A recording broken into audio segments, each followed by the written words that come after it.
Hi and welcome to TTN Info TV SK channel. My name is Syed and here I am with the latest and updated news for Wednesday 29 June 2023.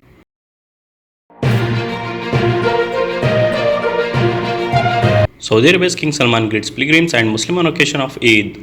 Custodian of the two holy mosques, King Salman congratulated the Hajj pilgrims and Muslims all over the world on the occasion of the Eid Al-Adha. In a statement on his Twitter account, the king said, "With the advent of the blessed Eid Al-Adha, we ask God to accept Hajj from the pilgrims and to bring in goodness and prosperity of our country, Muslims and the world. Happy New Year." Saudi Arabia's Prince Saud bin Abdullah bin Rahman passed away. The Saudi Royal House has said in a statement that Prince Saud bin Abdullah bin Rahman bin Faisal Al Saud has passed away. According to the official news agency SPA, the statement said that the funeral prayer will be performed on Thursday after Asr prayer at the Imam Turki bin Abdullah Mosque in Riyadh. Crown Prince receives Eid Al-Adha well-wishes at Mina Palace on behalf of King Salman. On behalf of King Salman, Crown Prince Mohammed bin Salman received Eid Al-Adha well-wishes at Mina Palace on Wednesday. Among those Prince Mohammed received were the Grand Mufti, senior officials of the Gulf Cooperation Council countries ministry and member of the military, Saudi press agency reported. The Crown Prince congratulated Saudi citizens, residents and pilgrims on the occasion of Eid and praised the effort of military and civic organizations for their work in assisting pilgrims during the Hajj season. Crowds leave Muzdalifah for Mina as the Hajj pilgrimage continues.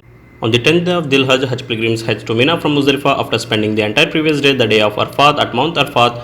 While at Muzdalifah, the pilgrims each collected a number of small stones called jamrat.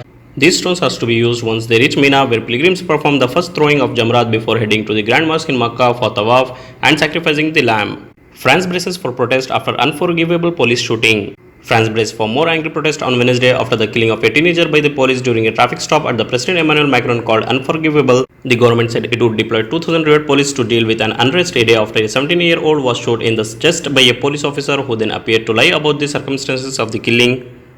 The shooting had already sparked unrest in several Paris suburbs overnight. Celebrities and politicians expressed outrage and grief at the death of the teenager. Hajj pilgrim from Indian state Telangana passes away in Makkah. A Hajj pilgrim from Telangana breathed her last after performing jamrat stoning of the devil ritual in Mina on Wednesday. Fatima Sarwar, a native of Sangareddy district, came along with her son Mir Majid Ali Azam for Hajj. On Wednesday, she was returning to her accommodation after the ritual when she fell ill and died. Mir Majid Ali Azam is the owner of Zamzam Dhaba, a popular restaurant located on the Hyderabad-Mumbai highway. Telangana NRA activist Mausam Ali Iftakhar is coordinating with the Indian Hajj mission to complete formalities for the earliest burial of the deceased. New migrant tragedy at sea changes little as Europe leaders forge ahead with tougher border plans. As rescue efforts in the Mediterranean Sea flagged last week and bodies were found more frequently than survivors from among the more than 500 people missing after an overcrowded fishing trawler sank, the European Commission President was asked for her thoughts. "It is horrible what happened and the more urgent is that we act," Ursula von der Leyen told reporters at the headquarters of the European Union Executive Branch in Brussels. Sri Lankan doctors raise alarm over critical drug shortage. Sri Lankan doctors set off alarms bell on Wednesday over a critical shortage of essential pharmaceuticals and the entry of poor quality drugs into the country's crisis-ridden market.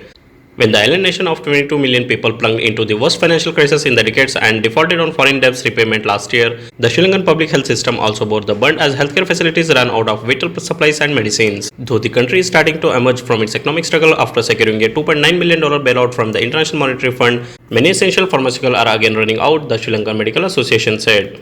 FIR on BJP IT Cell Chief Amit Malviya for false video against Rahul Gandhi. The Karnataka police have filed an FIR against BJP IT Cell National Amit Malviya in connection with publishing derogatory posts against Rahul Gandhi and Congress leaders. The High Grounds Police in Bengaluru have booked a case against him under IPC section 153A, 120B, 505 and 34. Ramesh Babu, state Congress leader, had lodged a complaint in this regard. The complaint was filed for releasing an animated video of Rahul Gandhi and claiming that Congress is indulging in anti-national activities.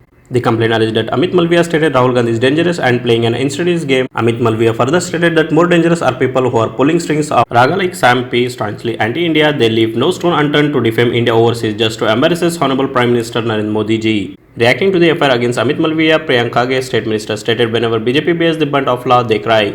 They have a problem following the law of the land. I want to ask the BJP which part of the affair has been filed with a mala fide intention. We have done it after taking legal opinion, he said. China in focus as Europe leaders prepare for key summit. The heads of the 27 member states are set to meet in Brussels for a 2-day summit this week, during which they will discuss foreign policy issues on Friday, including the bloc's China strategy. In his invitation letter to the leaders, the Europe Council chief Charles Michel said that the summit will be an opportunity to reconfirm the bloc united stance towards Beijing. Unidentified assailants opened fire at Bhim Army Chief Chandrasekhar Azad in UP.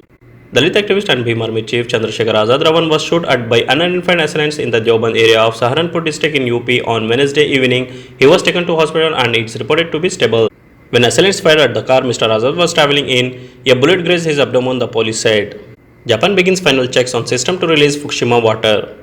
Japanese regulators have begun final inspection on a newly completed system for the controversial release of treated radioactive water from the wrecked Fukushima nuclear plant into the Pacific Ocean. The inspection began on Wednesday, a day after the plant operator Tokyo Electric Power Company Holding installed the last piece of equipment needed for the release, the outlet of the undersea tunnel duct to discharge the wastewater 1 kilometer offshore.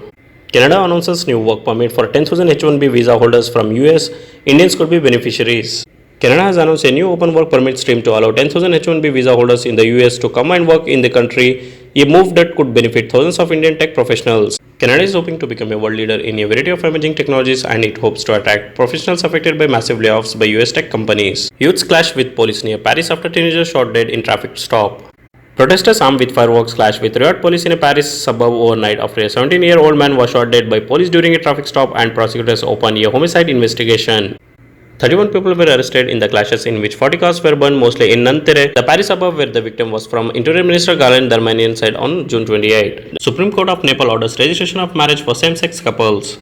The Supreme Court of Nepal on Monday issued an interim order directing the Office of the Prime Minister and Council of Ministers of Nepal and other relevant ministers to establish a transitional mechanism to ensure the registration of marriages for same-sex couples. The order was passed by Justice Til Prasad Shrestha presiding over a single bench that issued the interim order on June 28, 2023.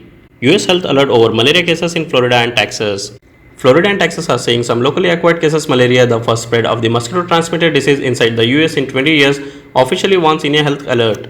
Active surveillance for more cases is continuing, the Center of Disease Control said. The risk of catching malaria in the US remains extremely low, it said. All 5 patients, 4 in Florida, 1 in Texas, have now had treatment. Malaria is caused by being bitten by an infected mosquito. People cannot catch it from each other, but the insects catch it from infected people, and the cycle continues. It is common in large areas of Africa, Asia, and Central and South America, but not the US. Pakistan International Airlines crisis number of planes to be increased. Prime Minister Shehbaz Sharif has formed a high-level committee for restructuring, reform and rehabilitation of Pakistan International Airlines headed by Finance Minister Ishaq Dar. According to a statement issued by the Prime Minister House, Prime Minister Shehbaz Sharif presided over a high-level meeting regarding PIA in Lahore on Wednesday. Federal Minister for Railway and Aviation Khwaja Saad Rafiq gave a detailed briefing to the Prime Minister regarding the proposed route map and reform for the improvement of PIA. The briefing said that the number of aircraft in the fleet will have to be increased from 27 to 49 to get PIA out of the current crisis. Prime Minister Shehbaz Sharif said that the national airline has the ability to come out of the deficit. He said that due to the irresponsible statement of the previous government, PIA has lost air routes to Europe and America. Due to this incompetence of the previous government, the national airline lost billions of rupees. The Prime Minister said that the incompetent minister of the previous government targeted international investors, Chinese companies and Turkish businessmen. He said that PIA can thrive only if it run by professional management expert on purely profit and loss basis. Reforms are essential to bring it out of deficit. That's all in today's headlines. Thanks for watching. If you want to receive more important headlines around the world, keep watching T10 Info TV SK channel by subscribing and hit the bell icon to receive notification.